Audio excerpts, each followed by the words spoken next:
Electricity is one of our most faithful servants. It gives us light. It starts our cars, has unlimited in aviation, circle the globe with entertainment. It cooks and refrigerates our food. These represent few of the innumerable applications of electricity.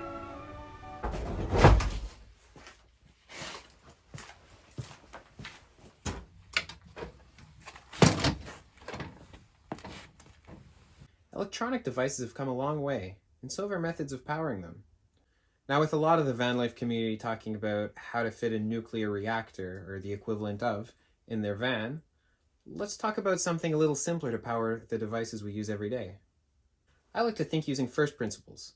So instead of finding the biggest, baddest battery that I could fit in my CRV, I went the other way around and thought of all the different devices I wanted to power and what was the most efficient way to power those devices? What's the minimum amount of energy required?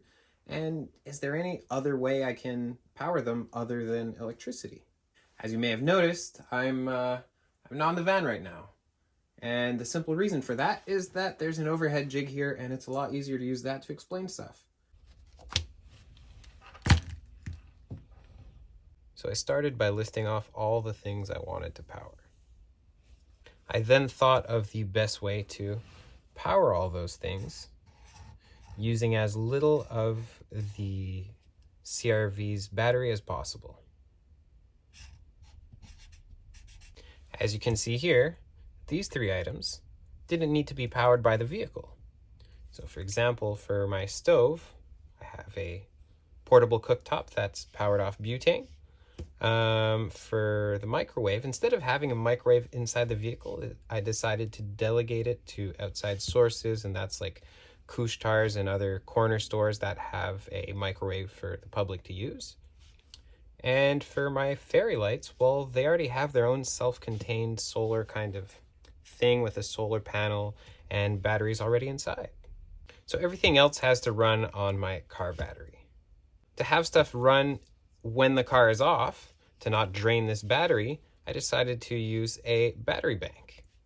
Now, I powered it using USB-C because USB-C is higher power and charges it faster than traditional USB. So that's connected directly to the 12-volt car battery with that.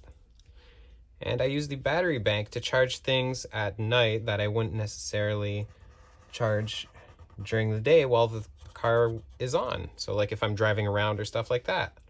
So the battery bank gets charged while I drive, and then at night the battery bank charges my other items.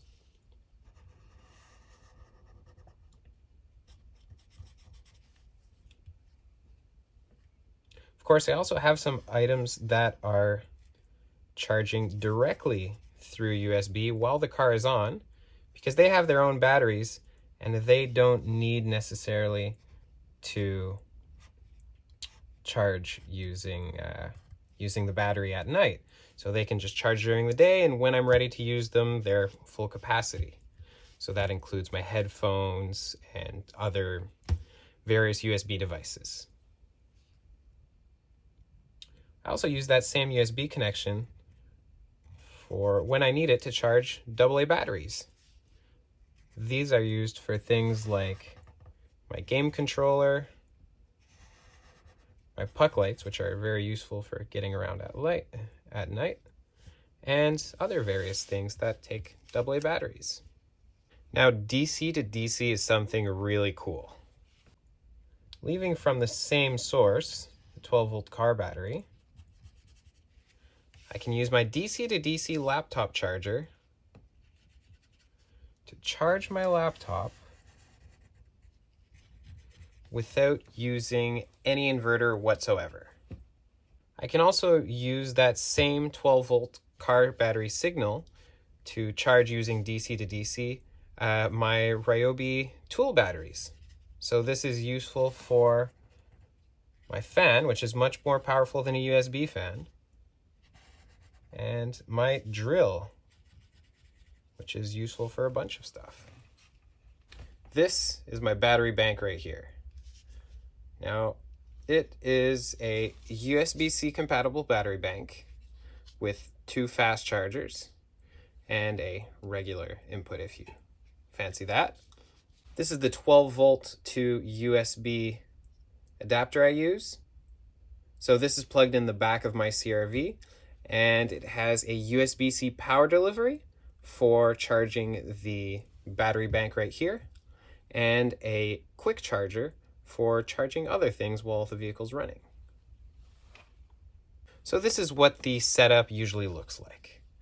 I have a wireless charger here from Ikea, which is, by the way, amazing for $7. And I usually plug this into this port right here, and that's where it lives pretty much all the time. I use that to charge my phone every night. What's nice about this power bank specifically, I don't know if other ones do it too, but it shuts off once the phone is fully charged, which conserves its battery, which is really nice. I then also can use this one right here to charge things like my headphones, which I charge right there. That way they charge every time I drive, and when I'm ready to use them, which I don't use them too often, I can then just put them on and they're fully charged. And I can use this extra USB here for other stuff. So for example, I can charge my tablet right here using that cord, but that's especially for if I want to charge it while the vehicle isn't moving. So for example, if I've been like off grid for a while and I don't plan on turning my car on, I can just plug it on here and I'm good. There's about 6 full, I think, iPhone charges on this power bank right here. So it can last a few days. I think I've had it up to like 4 days, and I've just been using my electronics normally. So it's quite a good power bank. What's also cool is this system can be used in other ways. So for example, I can put my tablet right here and have it charge while I drive. Then when I'm off grid, I can charge something like my headphones right here. Or I can also charge, for example, like AA batteries if I see that they're low in the puck lights or something like that. And I can also plug this in right here. This, by the way, is also from Ikea. It's a USB to AA and AAA charger. It's like $5, and honestly, if you're into van life, it is a very good investment. This entire system doesn't use any inverters. And the main reason for that is the DC to DC items right here. Let's go look at what that looks like in practice. This right here, this is a regular laptop charger. You guys probably recognize it, but what you might not know is that it's actually an AC to DC inverter. So this is great for the coffee shop or at home or things like that, because it plugs into a wall. But if we look at it in practice, so how you're probably used to seeing it is AC comes out of the house. You have your regular laptop charger right here, which goes AC to DC, transfers it into direct current or DC to power your laptop. Now, since it's an inverter, it of course has a 5 to 30% loss, but because you're coming from house current, that doesn't really matter because you have unlimited power, I guess.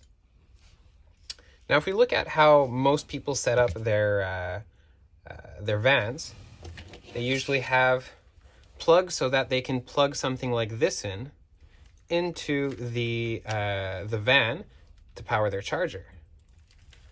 So that's all fun and games, but if we look at what's actually going on, you have the van's battery right here, which is DC, connecting to an inverter so that you can plug this in, of course. So that is DC to AC, which incurs the 5 to 30% loss. And then it goes through this second inverter here to go from AC back to DC and incur another 5 to 30% loss. That, of course, means you're losing up to 60% of your energy just to power your laptop. And that's if this inverter is even a pure sine wave inverter, which is more expensive because a non-pure sine wave inverter can damage your laptop. Now, this right here is a DC to DC laptop charger, or an automotive laptop charger. The brand that makes them is Power Plus, or at least that's the only brand I was able to find. But as you can see, it has the laptop end right here, and it plugs into a regular 12-volt car charger right here. So if we look at them side by side, you can even see the size comparison between the two. Now this one is a lot smaller. The big reason for that is that this one has to convert AC to DC, but this one doesn't. It's DC going in and DC going out. So it just transfers the power to the right amount. So if we look at that on here, that means that instead of going through two inverters, it's going battery of the vehicle, DC, through the charger, DC to DC, and then to the laptop, which means we incur no loss whatsoever, which is much more efficient. That means we can either have a smaller battery on the vehicle if you want to power this with like a Jackery or something, which is one of my next upgrades. Or if you want to just power it on the vehicle, it means that it won't drain your battery as fast. I also use the same thing for my Ryobi tools, including my drill and my fan.